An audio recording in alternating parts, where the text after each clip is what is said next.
Assalamualaikum warahmatullahi wabarakatuh. Nama saya Abdullah Zainun dari kelas 12 TKJ 1. Kali ini saya akan melakukan uji coba praktikum fungsi firewall pada jaringan VoIP. Pertama, praktikum 1. Topologinya seperti ini, dari internet kemudian masuk ke Debian dan diteruskan ke internal network pada dua klien. Pertama-tama kita buka VirtualBox-nya terlebih dahulu. Saya menggunakan adapter Debian-nya, menggunakan adapter host only pada adapter 1 dan adapter 2-nya menggunakan internal network yakni ETH1. Untuk dua kliennya samakan pada adapternya ya, yakni ETH1 internal network dan juga ETH1 internal network, supaya dapat berhubungan ke atau terkoneksi ke Debian-nya. Langsung saja kita lakukan konfigurasi terlebih dahulu seperti yang diminta, yakni kita atur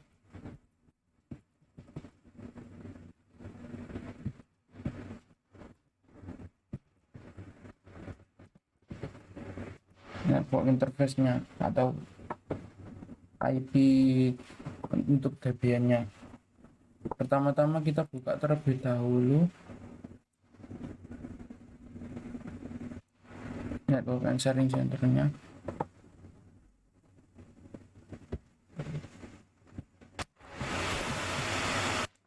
Nah, kemudian setelah membuka network and internet setting, kita masuk ke Ethernet.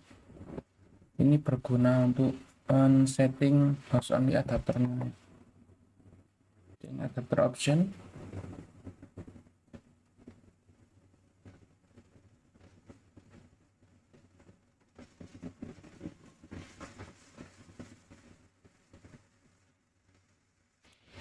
Nah, kemudian sharing akses internet,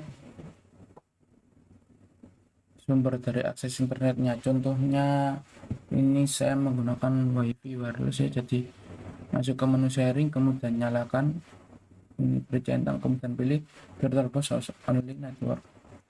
Setelah itu pada VirtualBox-nya kita konfigurasi untuk IP-nya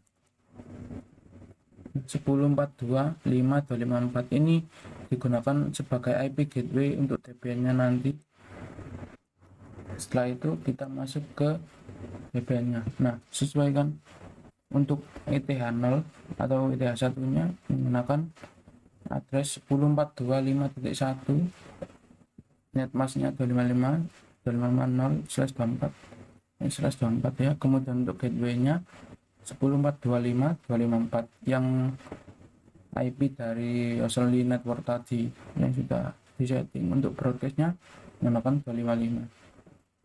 Sementara untuk ETH1 atau interface yang keduanya menggunakan 192.168.1.1 dan broadcast-nya 1.255. Ini merupakan jaringan lokal yang akan digunakan ke klien nanti. Setelah itu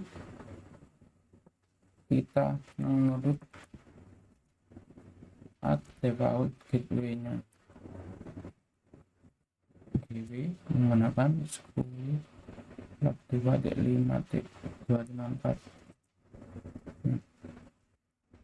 Setelah itu kita jangan lupa untuk melakukan IP forwarding supaya router atau Debian ini dapat meneruskan data ke klien nanti. net IPv4 IP_forward. Nah, ini merubah perintah IP forwardnya menjadi 1 atau on, menjadi nyala. Kemudian melakukan IP tables masquerade ya, supaya akses internetnya bisa terhubung ke klien nanti. Jadi klien nanti akan bisa mendapatkan akses internet.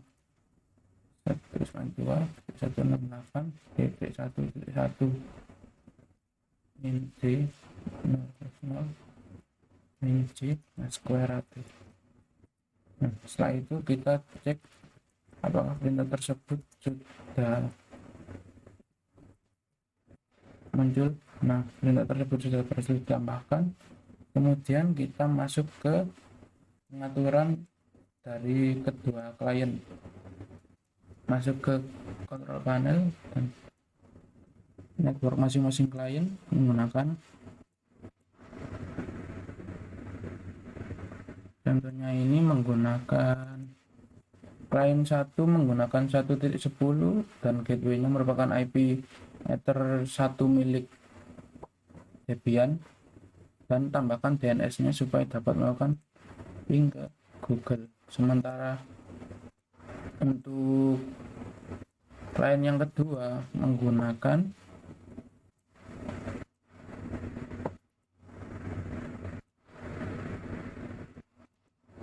IP 1.5. Selanjutnya kita melakukan tes koneksi dari baik dari klien maupun dari router atau Debian. Pertama kita tes koneksi masing-masing klien, yakni 1.5 terhubung, dan juga ping 192 yang 1.10. Setelah itu jangan lupa melakukan ping ke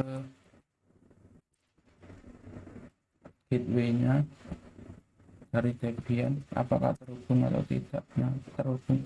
Jika terhubung ini seharusnya bisa akses ke internet. Nah, jika tidak bisa, artinya mungkin saja serinya belum diaktifkan ataupun untuk konfigurasi IP-nya salah. Kemudian kita coba akses ke koneksi, tes koneksi ke gateway. Gateway-nya sudah berhasil karena IP Debian tadi. Kemudian untuk melakukan tes koneksi ke luar, yakni contohnya tes koneksi ke internet, contohnya google.com. Nah, tadi kenapa ini tidak bisa, dikarenakan untuk IP tablesnya tadi kita melakukan masquerade hanya pada IP 1.1, sementara untuk klien supaya bisa melakukan semuanya kita masquerade pada networknya saja, yakni 1.0/24. Perintahnya juga sama ya, yakni tables post routing. Nah, ini 1.0/24. Kemudian setelah itu kita melakukan instalasi, yakni pt main-get install ftpd telnet dan juga apa ini. Nah, ini karena saya sudah melakukan instalasi terhadap ketiga paket tersebut, jadi kemudian kita lakukan tes pada klien. Kita coba terlebih dahulu telnet. Ini menggunakan IP klien 1 ya. Ini menggunakan dari klien 1. Nah, telnetnya lancar dan juga untuk FTP-nya kita coba menggunakan 1.1. Nah, FTP-nya juga masih bisa. Untuk Apache juga kita coba cek dengan membuka browser dan kita ketik IP dari Debian. Nah, Apache sudah lancar terbuka. Untuk klien 2 juga pastinya masih bisa.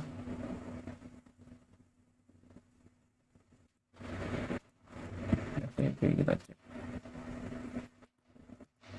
Nah, juga bisa. Untuk telnetnya juga pasti bisa. Nah, Nah, masih bisa. Sementara itu kita coba untuk Apache-nya juga biar sama.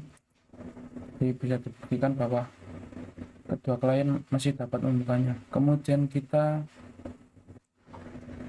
beri perintah supaya hanya klien 2 saja yang dapat membuka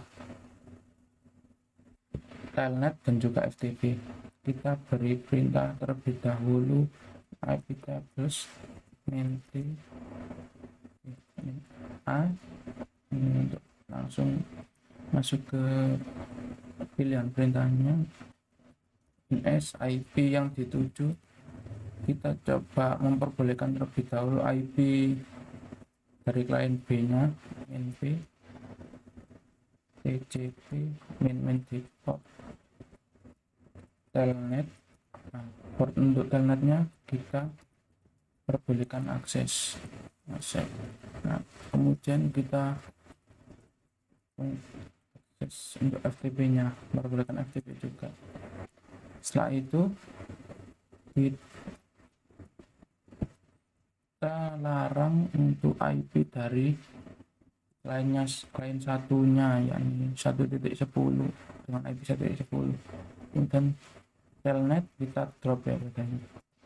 Nah, setelah itu untuk FTP juga kita ubah menjadi drop pada klien dengan IP 1.10 drop. Nah, setelah itu kita cek terlebih dahulu aplikasinya. Nah, main L untuk tes semuanya.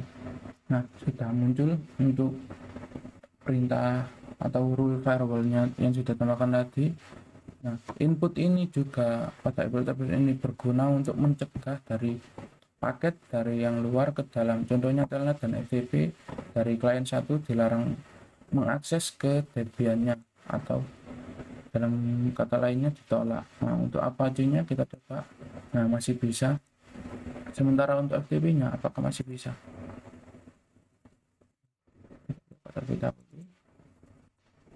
Kita tes baru ya.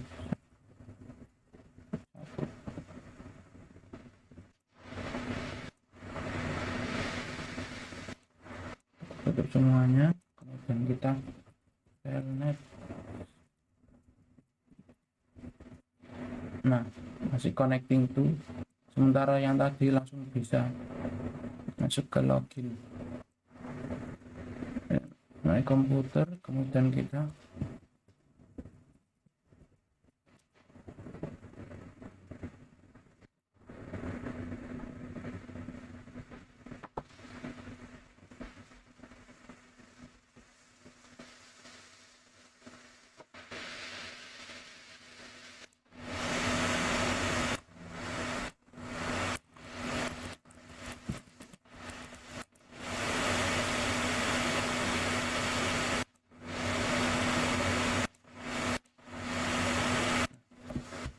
nah, untuk telnetnya sudah tidak bisa. Sementara untuk isi 2 nya apakah masih bisa?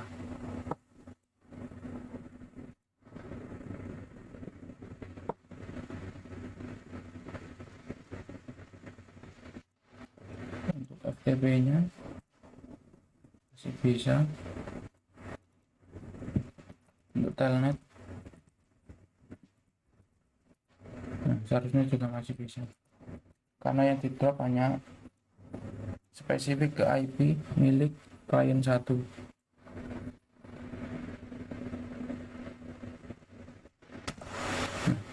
Kemudian setelah praktikum 1 tadi sudah selesai, sekarang kita masuk ke praktikum 2, yakni firewall pada jaringan VoIP voice over IP. Pertama-tama kita install terlebih dahulu package yang dibutuhkan, yakni Asterix. Nah, setelah Asterix berhasil diinstal, kita masuk ke menu Asterix, kita atur zip.conf-nya.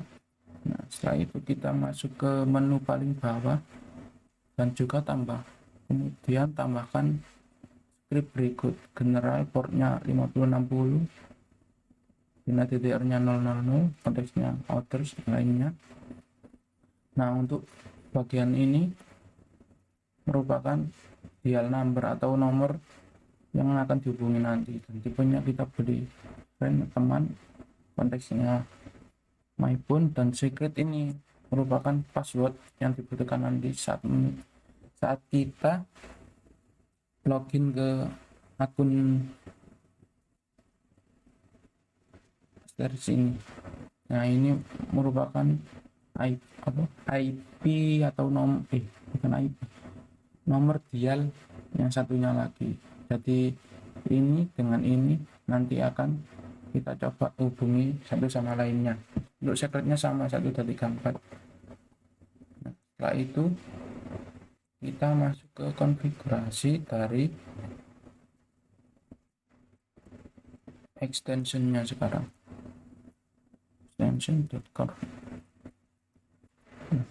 Kemudian sama juga masuk ke baris paling bawah dan juga tambahkan script baru dengan authors my phone.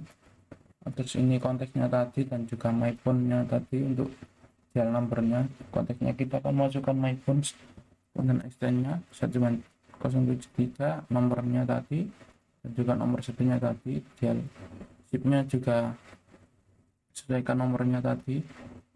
Setelah itu kita restart service dari asterisk service restart kebalik, service asterisk restart. Di service asterisknya kita restart. Setelah restart berhasil, kemudian kita membutuhkan aplikasi yang akan dilakukan uji coba untuk VoIP ini, yakni saya menggunakan aplikasi Microchip dan juga Zoiper. Nah, ini kita install terlebih dahulu kedua aplikasi tersebut. Setelah install aplikasi tersebut, untuk installannya tinggal next saja karena mudah sekali untuk penginstalannya. Kita buka Zoipernya terlebih dahulu. Zoiper kita buka.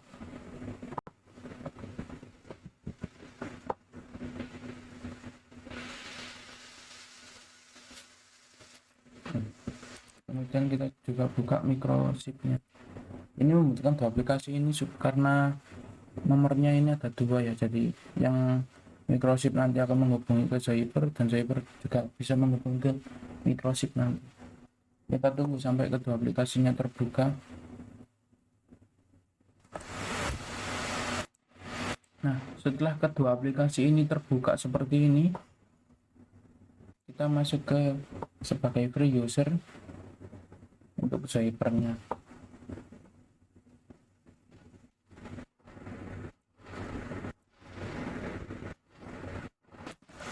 Nah, ini terlihat untuk Zoiper dan juga Microchipnya sudah terbuka. Tapi sebelum terbuka, kita diminta untuk menambahkan akun terlebih dahulu. Ya, untuk Microchip menambahkan akunnya bisa dengan cara tanda panah ini, kemudian menunya akan terbuka nanti add account.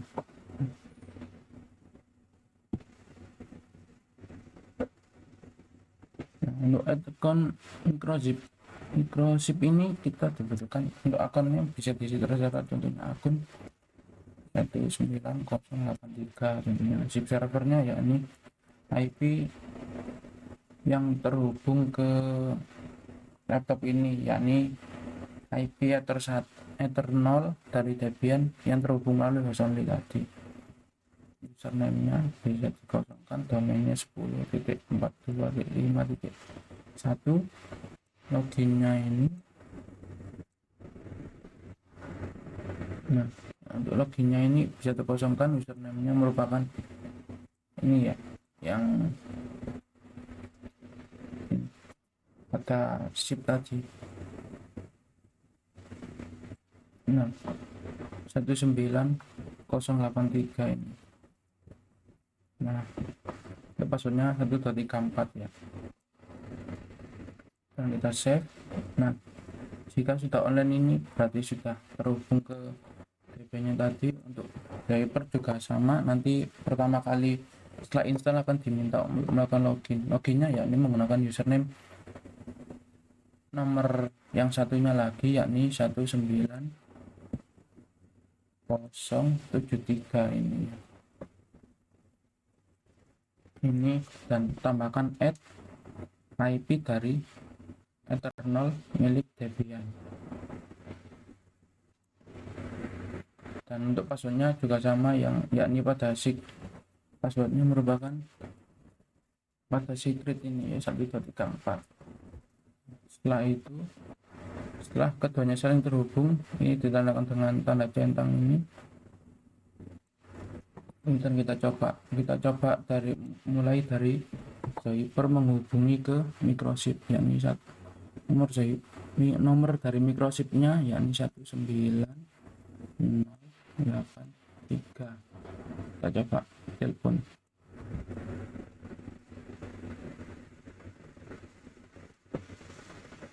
Kita tunggu, ya, sudah berdering. Nah, terlihat bahwa ini terjadi panggilan yang ditunjukkan microchip. Nah, kita coba angkat. Nah, terhubung itu sama lainnya. Kita coba putuskan, kemudian kita lakukan sebaliknya, yakni dari nomor 19083 menghubungi ke 19073. 19073. Kita telepon. Nah, pada Zyper akan muncul incoming call atau panggilan yang masuk. Kita matikan saja ya. Nah, terbukti bahwa kedua nomor atau dial number saling terhubung melalui VoIP. VoIP ini sendiri merupakan komunikasi secara suara yang dilakukan atau melewati jaringan internet. Sekian praktikum firewall pada jaringan VoIP dari saya. Semoga bermanfaat. Assalamualaikum warahmatullahi wabarakatuh.